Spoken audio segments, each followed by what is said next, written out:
जब भी लोग सुनते हैं ये शब्द कैंसर तो वो उसमें ही डर जाते हैं। एट प्रेजेंट देयर इज़ ऐसा कुछ वैक्सीन या उसको पूरी तरह से किसी को रोकने का कुछ उपाय नहीं है। लोग सोचते हैं अरे ये तो दूध की गांठ है, अरे ये तो मिल्क का इन्फेक्शन है, लेकिन कई बार कैंसर्स इस तरह से मिस हो सकते हैं। We won't say it's completely gone, but there is you can say कि एक्टिव डिजीज़ अभी स्कैन में नहीं दिख रही। जनरली ऑल्सो ये सबके लिए लागू है कि जब आप 30 ईयर्स के होते हैं you should start examining yourself. National library of medicine की एक रिपोर्ट बताती है कि भारत में हर 4 में से एक महिला को ब्रेस्ट कैंसर हो सकता है या हो चुका है, लेकिन इसके बावजूद हमारे देश में ब्रेस्ट कैंसर के प्रति जागरूकता की कमी देखी जाती है।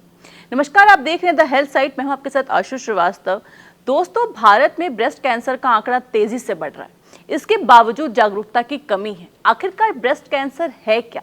कई बार जब ब्रेस्ट कैंसर के बारे में बात होती है तो कहते हैं स्तन में गांठ बन गई होगी, तूने अपने बच्चे को दूध पिलाया था ना, ये उसकी गांठ है जिसकी वजह से तुझे कैंसर हो गया है। अगर आप भी ऐसा ही सोचते हैं तो एक बार रुक जाइए। आज हमारे साथ स्टूडियो में मौजूद हैं डॉक्टर करिश्मा कीर्ति। डॉक्टर करिश्मा, आपका बहुत बहुत स्वागत है। Thank you, it's a pleasure to be here. So आज वो हमें बताएंगी कि आखिरकार क्या एक स्तनपान कराने वाली महिला जब स्तनपान छोड़ देती है या स्तनपान बीच में रोक देती है तो उसमें गांठ होना और वो कैंसर हो जाता है। ब्रेस्ट कैंसर आखिर है क्या? इन सभी सवालों को जानेंगे इस पॉडकास्ट में। सबसे पहले मैम ये बताइए, ब्रेस्ट कैंसर एग्जैक्टली है क्या? और ये जो गांठ हम कहते हैं, गांठ महसूस हो रही है, क्या हर गांठ ब्रेस्ट कैंसर होती है? नहीं, एक्चुअली ज़्यादातर गांठें ब्रेस्ट कैंसर नहीं होती हैं। कैंसर का मतलब है, जैसे अगर आप कोई भी सेल को देखें, बॉडी का सबसे छोटा अंश होता है सेल, उसकी एक लाइफ का साइकिल है, एक लाइफ स्पैन होती है। लाइक अगर आप ब्लड के रेड ब्लड सेल्स को देखेंगे, दे लिव फॉर 120 डेज या 3 मंथ्स, तो उनका डिवाइड करके एक नया सेल फॉर्म होता है और at the end of 3 months उसकी मृत्यु हो जाती है। कैंसर बिकम सेल्स जो होते हैं वो इमॉर्टल होते हैं, मतलब वो नहीं मरते हैं, वो उनका टाइम आता है लेकिन फिर भी वो जीते जाते एंड दे कीप डिवाइडिंग। सो 1 से 2 सेल बनता है, 2 से 4 सेल बनते हैं और ऐसे करके वो तेज़ी से डिवाइड करते जाता है। और जो एक सेल है ना, it should replace a previous cell. एक सेल जाना चाहिए तभी एक सेल आना चाहिए, वो नहीं होता है। पहले वाले भी सेल्स हैं और नए सेल्स भी, और तो वो धीरे धीरे ऐसे लाइन शीट्स बनते हैं, शीट्स फोल्ड होकर के एक के ऊपर एक they become like a tumour. इसलिए वो ब्रेस्ट की में गांठ होती है जो लोग फील करते हैं जैसे ट्यूमर, और उसमें कैंसर हो सकता है। नाउ क्या होता है, ब्रेस्ट में कई बार नॉर्मल गांठें भी हो सकती हैं। गांठ का मतलब कैंसर नहीं होता। गांठ ट्यूमर बिनाइन भी हो सकता है, मतलब सादा, या तो फिर कैंसर भी हो सकता है। Other than that something known as fibroadenoma, जो यंग पेशेंट्स में 20s एंड 30s में ज़्यादा होता है। उसमें breast response to hormonal changes in the body, जब हमारे पीरियड्स के कारण हार्मोन्स ऊपर नीचे जाते हैं, ब्रेस्ट का भी उस पर रिस्पॉन्स होता है, तो कुछ नॉर्मल सेल्स भी थोड़े बढ़ जाते हैं। लेकिन इसमें और कैंसर में क्या अंतर है? नाउ जो नॉर्मल ट्यूमर होता है वो ब्रेस्ट में बढ़ता है, आप उसे निकालिए वो दोबारा नहीं होगा। लेकिन कैंसर के ट्यूमर्स अगर आप निकालेंगे और पूरी अच्छी तरह से नहीं निकालेंगे या पूरी कभी कभी निकालने से भी उसमें दोबारा होने का या बाकी के शरीर में फैलने का रिस्क रहता है। और इसके कारण ही लोग कैंसर वर्ड से डरते हैं, क्योंकि आपको ब्रेस्ट में चाहे 2 सेंटीमीटर की गांठ हो या 20 सेंटीमीटर्स की गांठ हो, ये आपके लाइफ थ्रेटनिंग नहीं हो सकती है। बट यही गांठ अगर स्प्रेड होकर आपके लिवर या आपके ब्रेन में जा कर के फैलने लगे तो यस, वो आपके लाइफ थ्रेटनिंग सिचुएशन हो सकती है। And that is what cancer does. Cancer cells become immortal, वो रैपिडली ग्रो करते हैं, नॉर्मल टिश्यू के भी ब्लड सप्लाई को ले लेते हैं और बाकी शरीर में भी फैलते हैं। सो ये चीज़ें होती हैं जो कैंसर को नॉर्मल बिनाइन ट्यूमर से सेपरेट करती हैं। जब इंडिया में हम बात करते हैं डॉक्टर करिश्मा ब्रेस्ट कैंसर की, तो मैंने भी एक स्टडी पढ़ी थी। हमारे इंडिया में जब हम लोग बात करते हैं आपस में, जनरल लोग तो कहते हैं सिर्फ महिलाओं को होता है, लेकिन मैंने एक स्टडी पढ़ी मॉर्निंग में जिसमें कहा गया कि मेल्स को भी ब्रेस्ट कैंसर होता है। ऐसा कैसे हो सकता है? मेल्स के पास मेल को ब्रेस्ट कैंसर कैसे हो सकता है? आई नो, ये लॉजिकली लोग सोचते हैं कि मेल में ब्रेस्ट नहीं है तो उनको ब्रेस्ट कैंसर कैसे हो सकता है। बट जब माँ के पेट में होते हैं सब बच्चे almost exactly the same develop करते हैं, and at some point males and female का डाइफिकेशन आता है। बट इन मेल्स ऑल्सो जो अंदर में जो अनाटमी है वो ब्रेस्ट का सेम रहता है, और अप टू प्यूबर्टी दोनों एग्जैक्टली सेम है। देन ड्यूरिंग प्यूबर्टी जब पीरियड्स वगैरह शुरू होते हैं तब हार्मोन्स की इन्फ्लुएंस के ऊपर ब्रेस्ट का साइज़ बढ़ता है फीमेल्स में। लेकिन इसका मतलब ये नहीं है कि जो डक्ट्स वगैरह जो हम लोग फीमेल्स में देखते हैं वो मेल्स में भी देखते हैं, वो डोरमेंट होते हैं लेकिन वो वहाँ पर हैं, वो मैच्योर नहीं होते लेकिन वो है। तो यस, उसमें भी कैंसर, उसमें सेल्स म्यूटेट होकर कैंसर बन सकते हैं। ये बहुत कॉमन नहीं है। आई डोंट थिंक सब पुरुषों को अपना चेकअप या मैमोग्राफी ऐसे करनी, बट जागरूकता ये सब में होनी चाहिए। स्पेशली जिन लोगों की फैमिली में कैंसर्स है, उन फैमिलीज़ के पुरुषों को भी अपना थोड़ा चेक करना चाहिए। नाउ बिकॉज ये मान्यता है कि लोग सोचते हैं कि पुरुषों में कैंसर नहीं हो सकता, कई बार वो बहुत लेट आते हैं कि उनको 1 साल से 2 साल से ब्रेस्ट में गांठ है या निपल से खून आ रहा है और वो सोचे अच्छा कुछ इन्फेक्शन होगा वगैरह। तो that is the critical point, वो थोड़ी डेंजरस बात है क्योंकि बहुत बार वो मिस हो जाता है। आपने कहा निपल से खून आ रहा है, ब्रेस्ट में गांठ महसूस हो रही है, ये सब तो हम फीमेल्स में भी देखते हैं। ऐसे कौन से 5 सिम्टम्स आप हमारे दर्शकों को बताना चाहेंगी कि उन्हें एज अ मेल उन्हें अपने अंदर नोटिस करना चाहिए कि ब्रेस्ट कैंसर हो सकता है? एज अ मेल और अ फीमेल जो सिम्टम्स है वो सेम ही रहते हैं। ब्रेस्ट में गांठ होना, स्पेशली पेनलेस गांठ होना, निपल में चेंजेस या निपल अंदर की तरफ खिंच गया हो या उसमें से कुछ डिस्चार्ज आ रहा हो, वो डिस्चार्ज क्लियर भी हो सकता है, उसमें खून भी आ सकता है। आपके स्किन में चेंजेस कहीं पर जैसे ऑरेंज का पील होता है ना सर, थोड़ा उसमें डॉट्स डॉट्स, उस तरीके के स्किन में चेंज, या फिर कोई भी स्किन में रेडनेस जो इन्फेक्शन जैसा लगे लेकिन एंटीबायोटिक लेने से वो जाता नहीं है, दैट। एंड कुछ भी गांठ आपके आर्मपिट या नेक में, ये है ब्रेस्ट कैंसर के symptoms. Same for male, same for females. आपने कहा कि जिन लोगों की फैमिली में कैंसर रहता है उन लोगों को ज़्यादा सतर्क होना चाहिए, ऐसा क्यों? अगर मेरी फैमिली में किसी को, मान लीजिए मेरी इन लॉज की फैमिली में कैंसर किसी को रहा है, तो क्या मुझे सतर्क होना इंपॉर्टेंट है? Very good question and no. तो बाय फैमिली आई मेंट कि आपके जो ब्लड रिलेशन में आते हैं, मतलब आपके पेरेंट्स, ग्रैंड पेरेंट्स, आपके भाई बहन, आपके अप टू फर्स्ट कजन्स, आपको थोड़ा ध्यान देना चाहिए। क्या किसी को ब्रेस्ट, ओवरी या पैनक्रियाज, प्रोस्टेट, ये सब एरियाज़ में कैंसर आ रहा है, या एक ही जन को एक से ज़्यादा कैंसर्स आ रहे हैं, या यंग एज में कैंसर्स हो रहा है।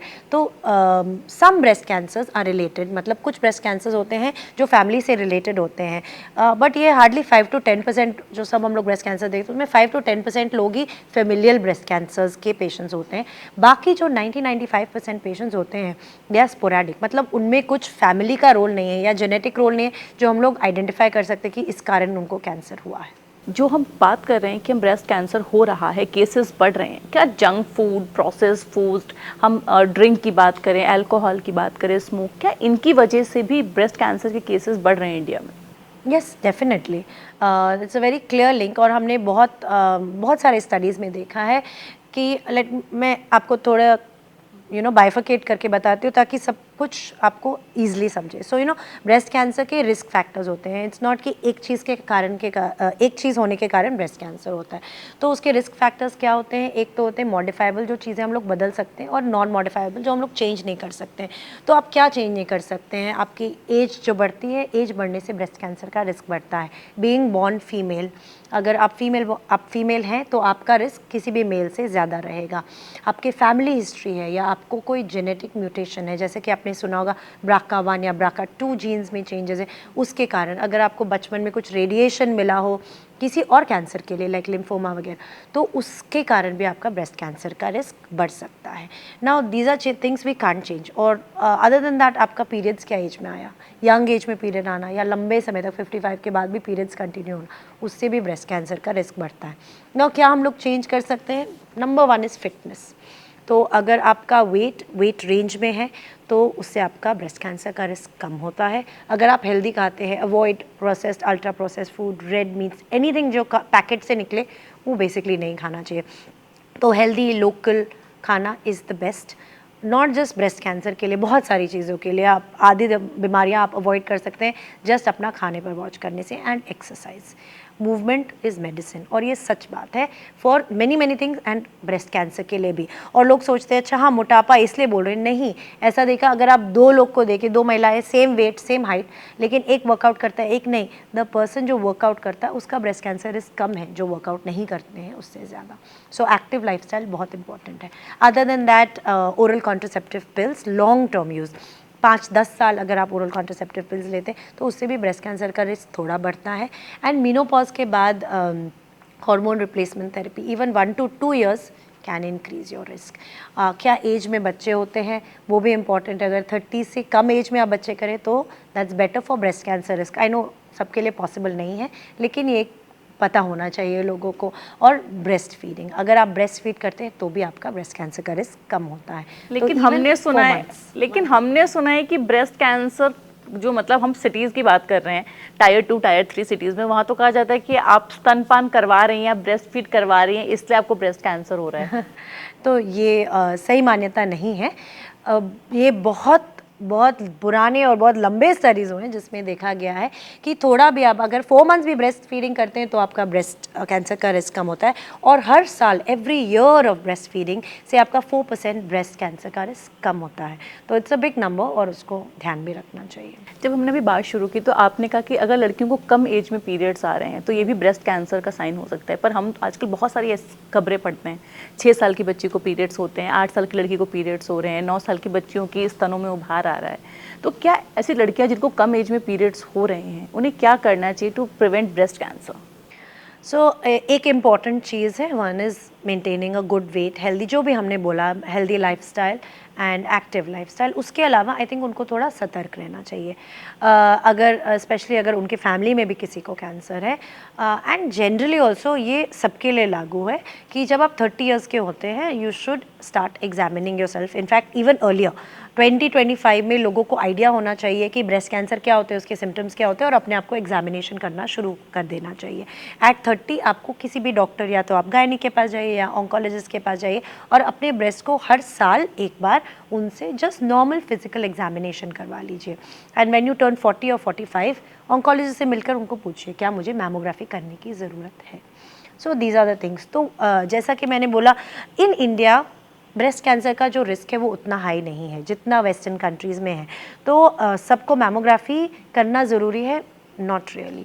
स्पेशली जैसे हम लोग बोलते हैं ना, in the western countries the risk of breast cancer है 1 in every 8 women को ब्रेस्ट कैंसर हो सकता है। इन इंडिया अगर आप शहर में रहते हैं, Tier 1 Tier 2 सिटीज़ में या अर्बन सेटअप में, तो आपका रिस्क 1 in 24 वुमेन है। ओके और ये 12% से आपका रिस्क डायरेक्टली 4% हो गया है। और अगर वही आप किसी रूरल एरिया में रहते हैं तो your risk is 1 in 64 women, मतलब 64 महिलाओं में से एक जन को होगा। तो इसमें ब्लैंकेट रूल बोलना कि सबको मैमोग्राफी करना चाहिए इज़ नॉट अप्रोप्रिएट।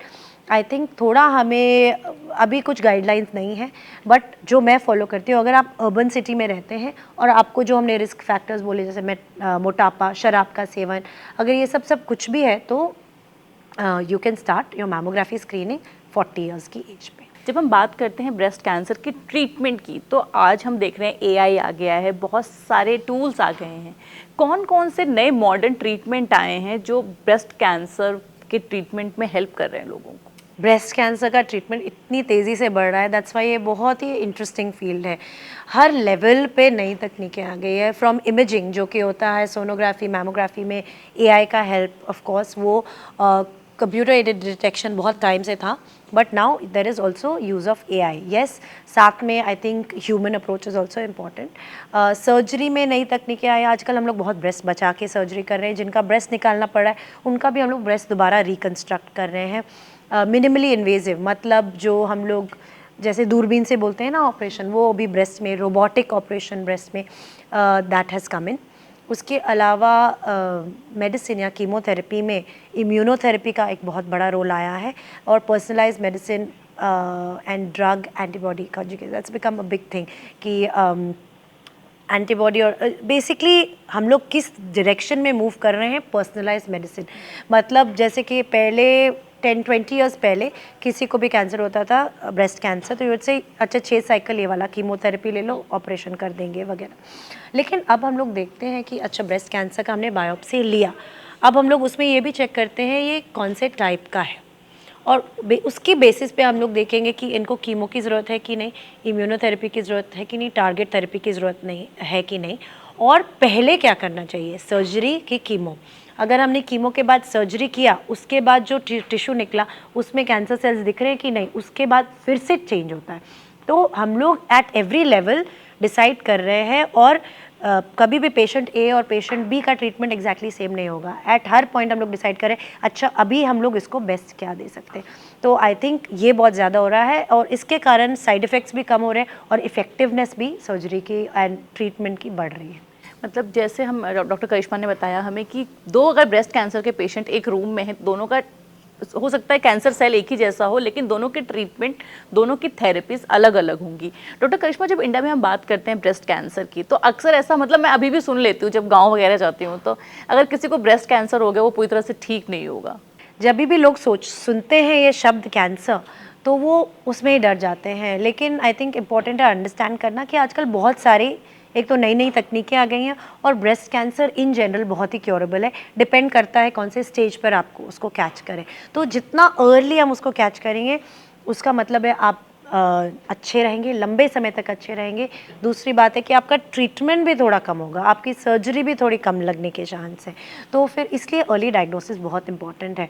और जब भी मैं पेशेंट को पहली बार बताती हूँ कि यस आपको कैंसर हुआ है, आई ट्राई कि आगे का जो ट्रीटमेंट है हम लोग उसको थोड़ा लिमिटेड नॉलेज दें। बिकॉज आई थिंक जब पहली बार लोग सुनते हैं मुझे कैंसर है, उसके बाद वो बिल्कुल डेफ हो जाते हैं। बिकॉज उसके बाद उनको कुछ समझ में ही नहीं आता है कि हम लोग क्या बोल रहे हैं, सर्जरी क्या, कीमो। तो वो एक सेकेंड कंसल्ट होता है। तो बट इन जनरल बेसलाइन है कि ब्रेस्ट कैंसर बहुत बहुत क्योरेबल है। इनफैक्ट स्टेज 0 में पेशेंट्स और 10 year survival is more than 98%, in stage 1 is more than 95%, stage 2 is more than 90% at 5 years। So ये इम्पॉर्टेंट है जानना। और अगर आप ट्रीटमेंट लेंगे, अगर आप ट्रीटमेंट कंप्लीट करेंगे, तो यू विल डू वेल।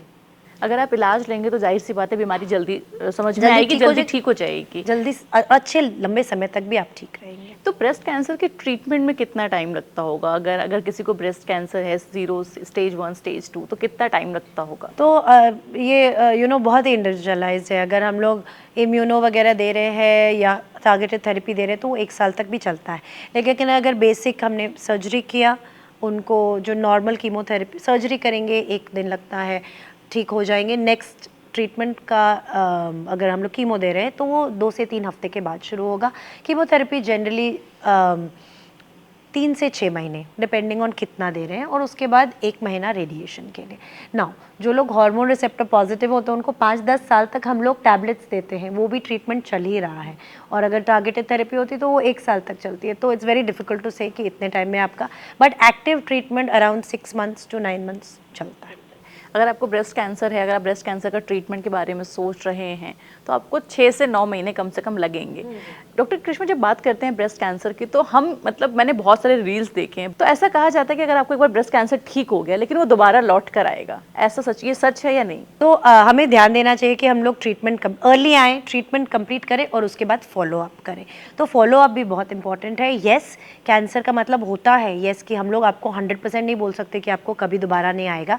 सबका हम लोग सॉर्ट ऑफ परसेंटेज दे सकते हैं, that at 5 years this is your percentage of survival et cetera, which also we don't want to talk, because 95% रहेंगे, अगर आप 5% में हैं तो हम लोग नहीं बोल सकते हैं। बट येस, लेकिन अगर आप फॉलो अप के लिए आएंगे, तो अगर आपको दोबारा कैंसर भी होता है, तो वो भी हम लोग जल्दी पकड़ कर उसको ट्रीट कर सकते हैं। तो ऐसा नहीं है कि अगर आपको दोबारा कैंसर आ गए तो कहानी ख़त्म। एट नो स्टेजेस कहानी ख़त्म, आपको ट्रीटमेंट लेना है। आजकल स्टेज 4 में भी जो हम लोग कैंसर्स देखते हैं, मतलब वो अगर बॉडी में स्प्रेड हो गया, तो उनका भी like a chronic disease treatment चलता है। तो इट्स नॉट, यस, डरने की जरूरत नहीं है। से it's completely gone, but there is, you can say कि एक्टिव डिजीज अभी स्कैन में नहीं दिख रही। उतना तक हम लोग जाते हैं, और वो पेशेंट्स भी they are okay, they can live their normal life, treatments continue होते हैं। तो मतलब डरने की जरूरत नहीं है आपका, अगर आपको ब्रेस्ट कैंसर हुआ है तो ठीक हो जाएगा। Yes, there is lots and lots and lots of options for every patient. तो इंडिया में जब हम बात करते हैं किसी भी बीमारी की, तो हम देखते हैं मिथ्स बहुत है हमारे इंडिया में। ब्रेस्ट कैंसर को लेकर मैंने, जब हमारा पॉडकास्ट शुरू होने वाला था, उससे पहले मिथ्स पढ़े इसके बारे में। तो पहला मिथ मेरे पास सामने आया कि अगर आप ब्रा पहनते हैं, दिन के 10 घंटे 12 घंटे अगर आप ब्रा यूज़ कर रहे हैं, पैडेड ब्रा यूज़ कर रहे हैं, स्पेशली पैडेड ब्रा यूज़ कर रहे हैं, तो आपको कैंसर, ब्रेस्ट कैंसर हो सकता है। ये मिथ है या फैक्ट है? ये एक बहुत बड़ा मिसकंसेप्शन या मिथ है, और ब्रा पहनने से कभी किसी को कैंसर नहीं हुआ। व्हाट इज़ इम्पॉर्टेंट कि आप अच्छा कंफर्टेबल, आपको जो वेल फिटेड ब्रा है वो पहनिए।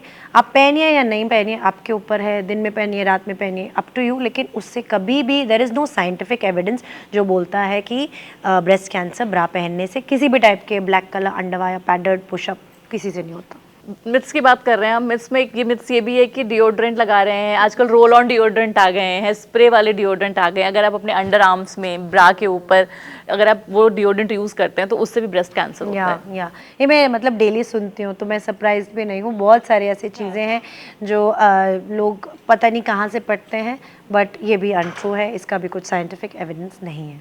एट प्रेजेंट देर इज़ ऐसा कुछ वैक्सीन या उसको पूरी तरह से किसी को रोकने का कुछ उपाय नहीं है, बट जैसे कि हमने रिस्क फैक्टर्स की बात की, हम लोग उसको थोड़ा फॉलो करके अपना पर्सनल रिस्क कम कर सकते हैं, लेकिन ये पर्सनल रिस्क को ज़ीरो तक लाना पॉसिबल नहीं है। जो महिलाएं ब्रेस्ट फीड करा रही हैं, आप उन्हें क्या सलाह देंगे? अभी हमने स्टार्टिंग में बात की थी कि जो दूध का जो है गांठ बन जाती है, वो गांठ ना बने ताकि वो कैंसर ना हो, ऐसा कुछ कनेक्शन जो आप बताना चाहेंगी? तो फर्स्टली दूध की गांठ कभी कैंसर नहीं बनती है। दूसरी बात है कि ब्रेस्ट फीडिंग बहुत ही अच्छी चीज़ है, आपको करनी चाहिए अगर आप कर सकते हैं तो। और जब उसको स्टॉप कर रहे हैं तो ट्राई कि आप अब्रप्टली ना करें, ठीक है? किसी के गाइडेंस में करें, स्लोली करें, उसको टेपर ऑफ करके करें, आपके लिए और आपके बेबी के लिए भी वो अच्छा है। एक और बात है कि अगर ब्रेस्ट फीडिंग के दौरान आपको कहीं रेडनेस या ऐसा कुछ गांठ जैसी लगती है, तो अगर आपको डॉक्टर भी बोलते हैं कि नहीं कुछ नहीं है, लेकिन फिर भी आपको एंटीबायोटिक दिया उससे नहीं ठीक हुआ, तो आपको दोबारा उसे डॉक्टर को या किसी सर्जन को दिखाना चाहिए। बिकॉज़ कई बार जो ब्रेस्ट फीडिंग फीमेल्स होती हैं उनमें कैंसर्स मिस हो सकते हैं, बिकॉज़ लोग सोचते हैं अरे ये तो दूध की गांठ है, अरे ये तो मिल्क का इन्फेक्शन है, लेकिन कई बार कैंसर्स इस तरह से मिस हो सकते हैं, तो इस पर ध्यान देना चाहिए हमें।